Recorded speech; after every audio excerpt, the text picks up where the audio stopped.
This is how to build a life that matters and get what you want starting today from Mel Robbins. And my honest verdict is that while Seth Godin shares some valuable insights on taking action and embracing imperfection, the episode is also marred by oversimplifications and a lack of nuance in its advice. One of the most significant ideas from the episode is the concept of picking yourself and taking initiative in your life and work. Seth Godin explains it in simple terms. Instead of waiting for someone else to give you permission or validation, you should just start doing what you want to do. What's strong about this idea is that it encourages people to take ownership of their lives and not wait for external circumstances to change. As Seth says, no one's forcing you to not wait. You're choosing to wait. What a safe, lovely place to hang out. This is a genuinely good point because it highlights the agency that individuals have in their own lives. However, what's weak about this idea is that it doesn't account for the various barriers and obstacles that people may face in their lives. For example, someone from a low-income background may not have the same access to resources and opportunities as someone from a more affluent background. Simply picking yourself may not be enough to overcome these structural barriers. Additionally, Seth's advice to just start doing can be overly simplistic and dismissive of the complexities of real-world problems. Another idea that Seth discusses is the distinction between problems and situations. He argues that problems have solutions, while situations do not. What's strong about this idea is that it encourages people to focus on what they can control and change, rather than getting bogged down by circumstances that are outside of their control. As Seth says, if it's a situation, we have no choice but to accept it because it has no solution.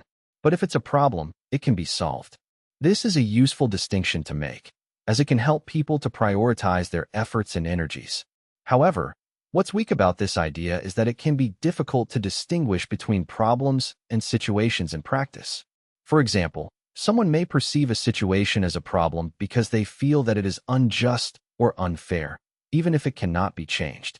In such cases, simply accepting the situation may not be enough, as it may require a deeper examination of the underlying issues and power dynamics at play. Furthermore, Seth's advice to accept situations can be overly fatalistic and dismissive of the importance of social and political activism. Seth also talks about the concept of intentional design and the importance of being clear about who your work is for and what it's for. What's strong about this idea is that it encourages people to be intentional and purposeful in their work, rather than simply going through the motions. As Seth says, if you can't answer those two questions, who's it for? What's it for? Then you're floundering. Then you're hiding.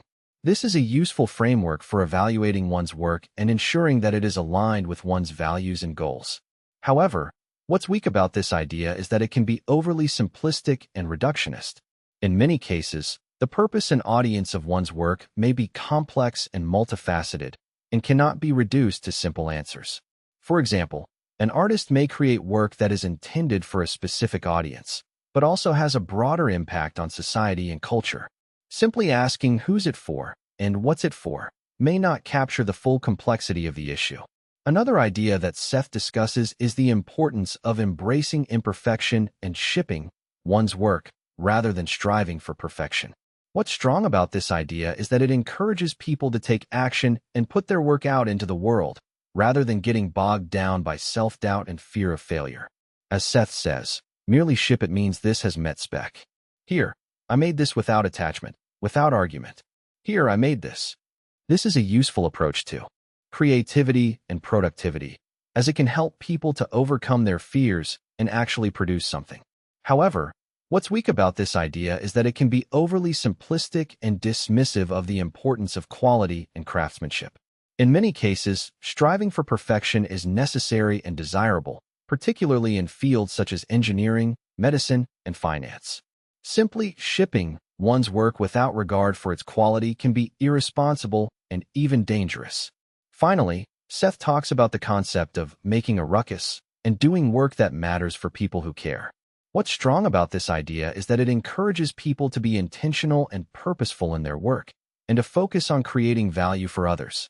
As Seth says, go make a ruckus is simple. It's work that matters for people who care. Don't do it for people who don't want to hear from you. Don't do work that doesn't matter.